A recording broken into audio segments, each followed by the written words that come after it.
Olá pessoal, sejam bem-vindos a mais um episódio do canal Dividendos. Hoje vamos dar continuidade à construção do Google Sheets com a preparação de um separador exclusivo para vos ajudar na declaração do IRS. Vamos a isso.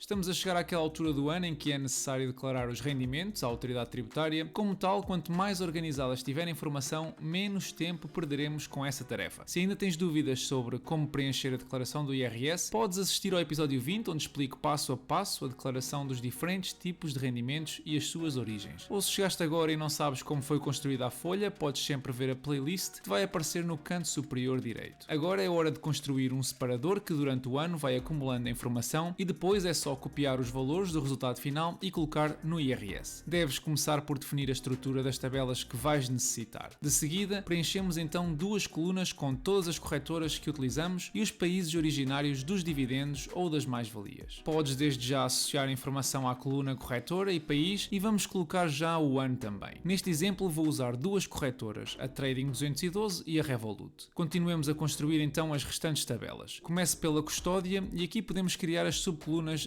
data, o valor em dólares, o par da divisa de dólares para euros e o valor final em euros. Formatamos a coluna data para mostrar um calendário para ser mais fácil de preencher. Vou usar um valor arbitrário e a razão pela qual estou a colocar a custódia é que pode e deve ser declarada como uma despesa juntamente com as comissões. A taxa de conversão, já vimos em episódios anteriores, é uma fórmula do Google Finance, permite usar o valor da conversão cambial vigente na data especificada. O valor total em euros é então dado pelo produto entre o valor em dólares e a taxa cambial. Podemos então definir já a coluna custódia como o somatório de todos os valores em euros da coluna Q. De seguida vamos construir uma tabela para a Trading 212. As subcolunas são muito semelhantes com data, país, dividendo, o valor recebido em dólares, o valor retido em dólares, o valor recebido em euros e por fim o valor retido em euros. O procedimento para a coluna data é semelhante ao anterior. O país vamos querer que seja selecionável e para isso vamos a dados, validação de dados e escolhemos o intervalo que inicialmente configuramos.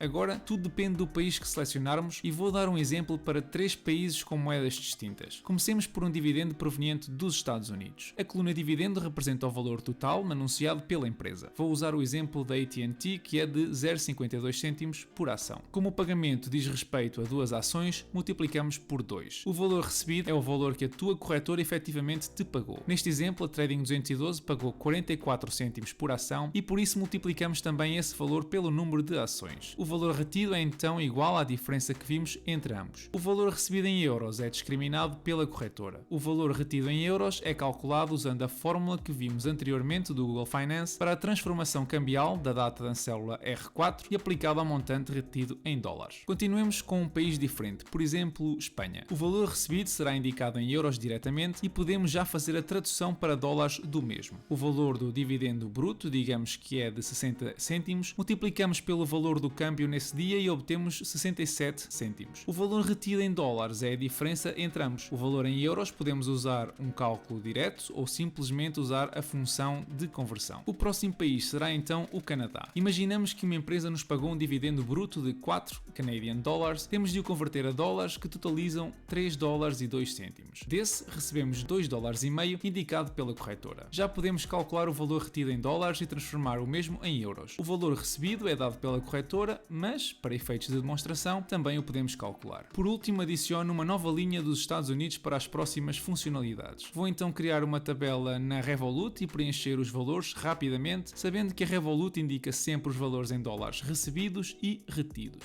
Ok, vamos então terminar a tabela da esquerda que representa o sumário de tudo o que acabámos de fazer. A custódia já tínhamos visto anteriormente. O total do valor retido na Trading 212 vai ser dinamicamente calculado de acordo com o que selecionarmos na coluna país. Podemos facilmente então escrever a seguinte fórmula. Se o valor selecionado for todos, vai fazer o somatório de todas as linhas. Caso contrário, soma apenas aquelas que são iguais ao valor que selecionamos. Aplicando a mesma lógica, mas com diferentes colunas, podemos preencher o valor dos recebidos. O valor total do dividendo vai ser sempre a soma dos dois valores anteriores. Vou rapidamente aplicar a mesma lógica para a entrada da Revolut. Como podemos ver, ao selecionar países diferentes, podemos rapidamente confirmar os valores em causa.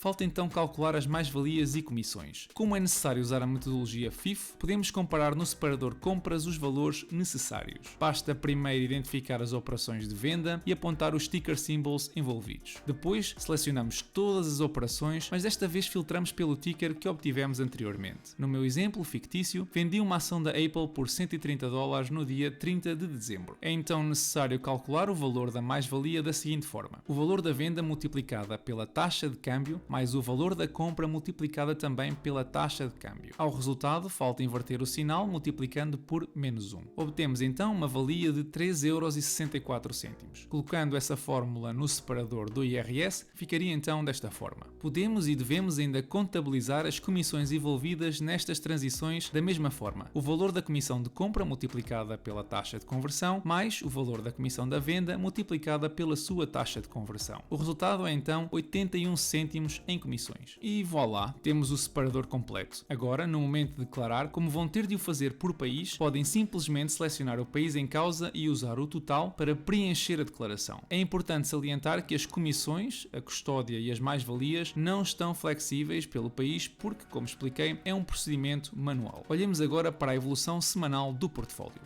Os mercados esta semana sofreram perdas significativas, com a Nasdaq a ser muitíssimo mais afetada que quer o S&P 500, quer o Dow Jones. Uma das razões pode estar relacionada com o que referi no episódio anterior sobre as subidas das rentabilidades das obrigações do governo dos Estados Unidos, quer a 7 anos, quer a 10 anos. Esta semana, 3 empresas subiram o dividendo, foram elas a Home Depot e a EOG Resources, ambas com subidas de 10%, e a empresa Vistra com uma subida de 11%. Totalizando as subidas, o dividendo anual do portfólio aumentará em $2,34. O portfólio terminou a semana nos 31% de valorização e a rentabilidade do dividendo subiu ligeiramente para os 3,67%. Os dividendos recebidos neste mês de fevereiro atingiram os $42 e esta semana fiz uma compra de 3 ações de uma companhia. Essa companhia é a Pfizer. Alguns de vocês estão a pensar, mas o que é que tu viste nessa companhia de interessante? As receitas nos últimos anos estão em queda, é a pior empresa do teu portfólio no setor da saúde, inclusivamente nos últimos anos ficou muito, mas mesmo muito atrás do S&P 500, a dívida está em níveis proibitivos, esta empresa tem sido dinheiro morto na última década.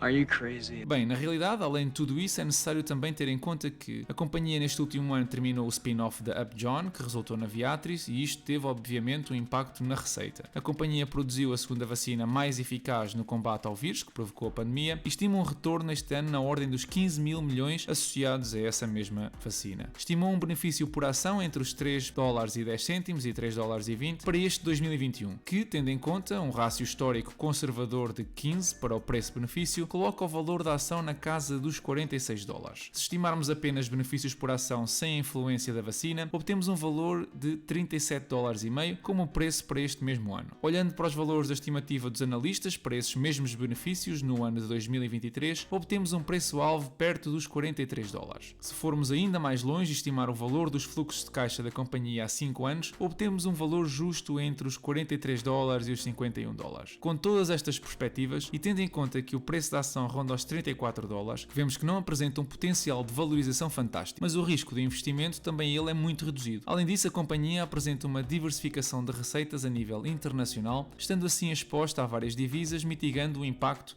da inflação. E ainda não toquei no mais importante, o dividendo. Um dividendo superior a 4,5%, com uma taxa de crescimento anual nos últimos 3 anos de 6%, seguro por um payout que este ano chegou aos 91%, que normalmente anda a rondar os 50% a 60%. E isso é o mais importante. Num portfólio de ações onde o objetivo é um rendimento passivo e obviamente a valorização dos ativos, o equilíbrio é essencial. Nem todas as companhias podem ser uma Apple, nem todas serão uma Coca-Cola. Da Pfizer eu não espero crescimentos brutais, espero estabilidade e segurança num dividendo elevado. Esqueci-me de referir, para aqueles que gostam mais de uma análise técnica e que se dedicam ao trading, a Pfizer está a cruzar um RSI de 30. Façam as vossas diligências. E por hoje é tudo, pessoal. Espero que tenham gostado do episódio. Se assim for, deixem o vosso like, partilhem nas redes sociais, ajudando assim o canal a crescer. Eu desejo-vos a todos uma excelente semana e bons investimentos.